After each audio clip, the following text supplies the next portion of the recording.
Shri Rajaram inter college Tariyari Keraka Jaunpur online कक्षा में समस्त छात्र छात्राओं आपका स्वागत एवं अभिनंदन है। आज हम कक्षा 11 साहित्यिक हिंदी एवं सामान्य हिंदी अध्याय 3 सूरदास शीर्षक भ्रमर गीत को पढ़ाएंगे। किसको? भ्रमर गीत। पद्यांश नंबर 5।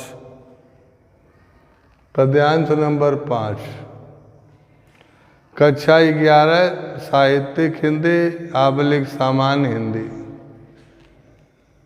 अध्याय 3 सूरदास का भ्रमर गीत। सूरदास का भ्रमर गीत। बिन गोपाल बैरन भई कुंजे, तब वे लता लगत तन शीतल। अब भई विषम ज्वाल की पुंजे, वृथा बहत यमुना खग बोलत।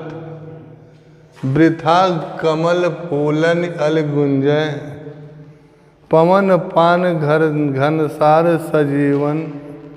दधि सुत किरण भानु भई भुंजय, यह उद्धव कहियो माधव से। मदन मार किन्ह हम लुंजय। सूरदास तुम्हारे दरस को, मग जोवत अखिया भई भुंजय। मग जोवत अखिया भई भुंजय। बिन गोपाल बैरन भई कुंजय, तब वे लता लगत तन शीतल। अब भई विषम ज्वाल की पुंजय। वृथा बहत यमुना खग बोलत। वृथा कमल फूलन अल गुंजय। पवन पान घनसार सजीवन। दधि सुत किरण भानु भई भुंजे, यह उद्धव कहियो माधव से। मदन मार किन्हे हम लुंजे। सूरदास प्रभु तुम्हारे दरस को, मग जोवत अखिया भई छुंजे। प्रस्तुत संदर्भ देखिए। प्रस्तुत पद्यांश काव्यांजलि के सूरसागर के भ्रमर गीत नामक शीर्षक से लिया गया। प्रस्तुत पद्यांश काव्यांजलि के सूरसागर भ्रमर गीत नामक शीर्षक से लिया गया है। इसके रचयिता कृष्ण भक्त शाखा के मूर्धन्य कवि। इसके रचयिता कृष्ण भक्त शाखा के मूर्धन्य कवि सूरदास जी हैं। संदर्भ प्रस्तुत पद्यांश काव्यांजलि के सूरसागर के भ्रमर गीत नामक शीर्षक से लिया गया है। इसके रचयिता कृष्ण भक्त शाखा के मूर्धन्य कवि सूरदास जी हैं। प्रस्तुत प्रसंग में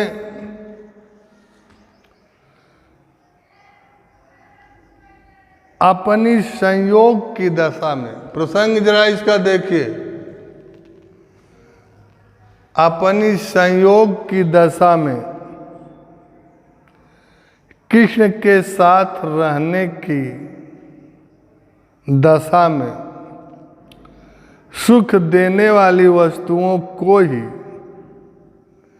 विरह की दशा में अपने संयोग माने मिलन। जब श्री कृष्ण उन गोपियों के साथ थे, ब्रज में थे, रास लीलाएं किया करते थे, अपनी संयोग की दशा में कृष्ण के साथ रहने की दशा में, ये प्रस्तुत प्रसंग है, कृष्ण के साथ रहने की दशा में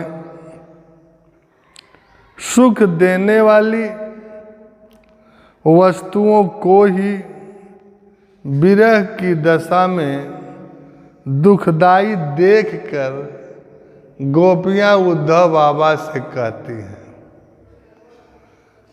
अपनी विरह की दशा में वस्तुओं को विरह की दशा में दुखदाई देखकर गोपियां उद्धव बाबा से कहती हैं, क्या कहती हैं? व्याख्या। तब बिनु गोपाल बैरन भई कुंजे। हे उद्धव बाबा, वही कुंजे श्याम के साथ, जहां श्याम के साथ, प्रीतम कृष्ण के साथ, वही कुंजे। तब बिन गोपाल बैरन भई कुंजे। हे उद्धव बाबा, वही कुंजे जब श्याम के साथ रास क्रीड़ाएं किया करती थी, वही कुंजे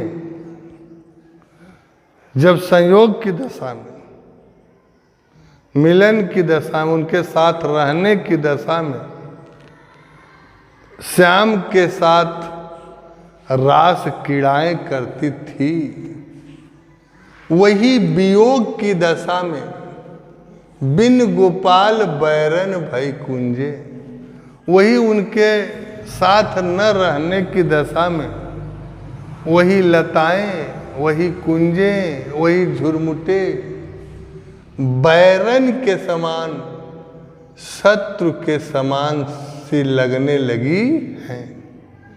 जब वे साथ थे, वही कुंजे, वही लताएं उनके साथ रास क्रीड़ाएं किया करती थी। आज उनके वियोग की दशा में, उनके न रहने की दशा में, वही कुंजे हम लोगों के लिए बैरन के समान, शत्रु के समान बन गई है। तब वे लता लगत तन शीतल, जब वे थे, उनकी संयोग की दशा थी, तब वही लताएं हमारे शरीर को, तन को शीतलता प्रदान करती थी, आनंद प्रदान करती थी। जब वे थे, उनका संयोग था, तब वही लताएं हमारे शरीर को शीतलता एवं आनंद प्रदान करती थी।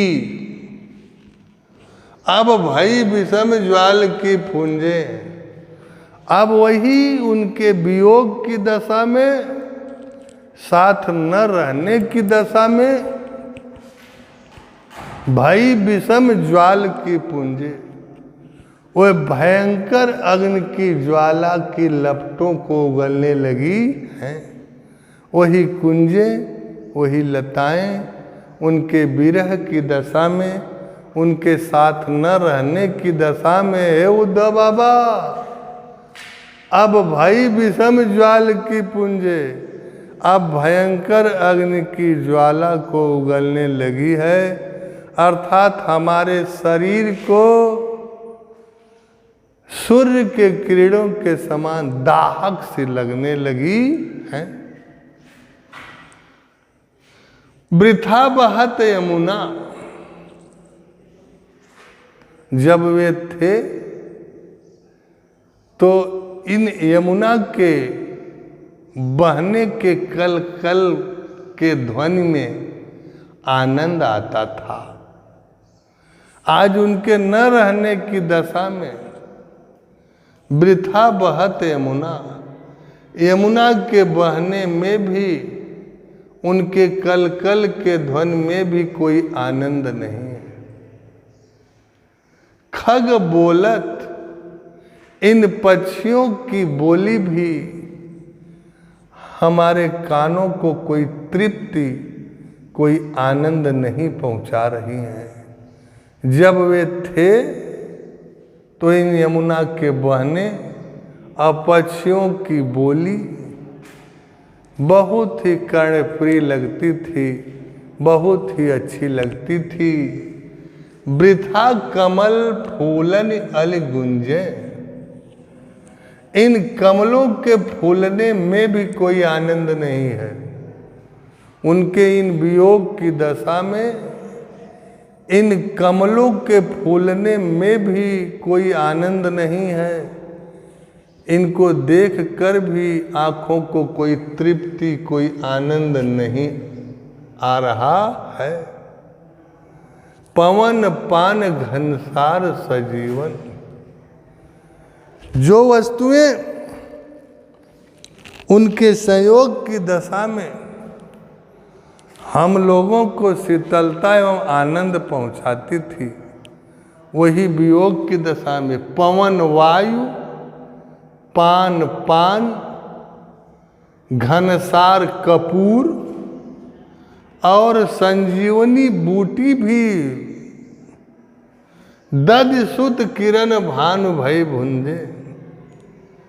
दधि सुत किरण भान, जो हम लोगों के शरीर को पवन पान घनसार सजीवन, पवन वायु, पान पान, घनसार कपूर और संजीवनी बूटी, ये जो हमारे शरीर को शीतलता एवं आनंद पहुंचाती थी, ये अब सूर्य के किरणों के समान, सुत किरण भानु, भानु माने सूर्य, किरण माने सूर्य के किरणों के समान दाहक सी लग रही हैं, शरीर को जला रही हैं, शरीर को अत्यधिक कष्ट दे रही हैं।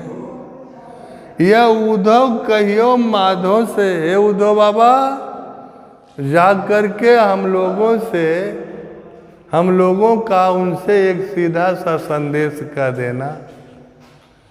यह उद्धव कहियो माधव से, हे उद्धव बाबा, जाय के हम लोगों का एक सीधा सा संदेश प्रीतम श्री कृष्ण से कह देना। क्या कह देना? अरे अब तो आपके चले जाने पर, तुम्हारे चले जाने पर मदन मार किन्हे अब लुंजे। अब कामदेव भी हम लोगों को सताने लगा। मदन माने कामदेव, मदन मार, कामदेव भी सताने लगा है। वह हम लोगों के शरीर को मार मार कर लुंज पुंज कर दिया है। मदन मार किन्हे हम लुंजे। हे उद्धव बाबा, जाके उनसे कह दिया, अब हम लोगों को अकेली पाकर कामदेव भी अपनी चोटें चलाए जा रहा है।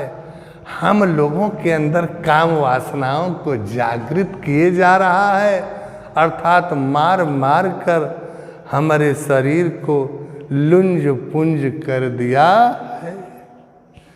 सूरदास प्रभु तुम्हारे दरस को मग जोवत अखिया। इतना ही नहीं, प्रीतम श्री कृष्ण के दर्शन को पाने के लिए उनके मार्ग को टकटकी लगाए देखते देखते, मग जोवत, मग माने रास्ता, अखिया भाई छुंजे, अखिया आंखें भी छुंजी हो गई, आंखें भी रोशनी विहीन हो गई।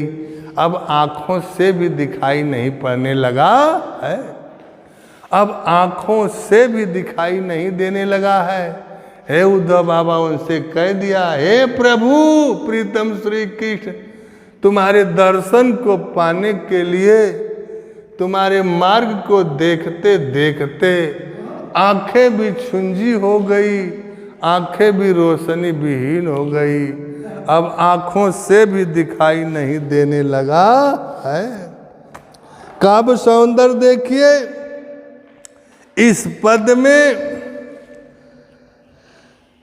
प्रकृति उद्दीपन रूप में चित्रण हुई, प्रकृति का उद्दीपन रूप में चित्रण हुआ है। प्रकृति का उद्दीपक रूप में चित्रण हुआ है।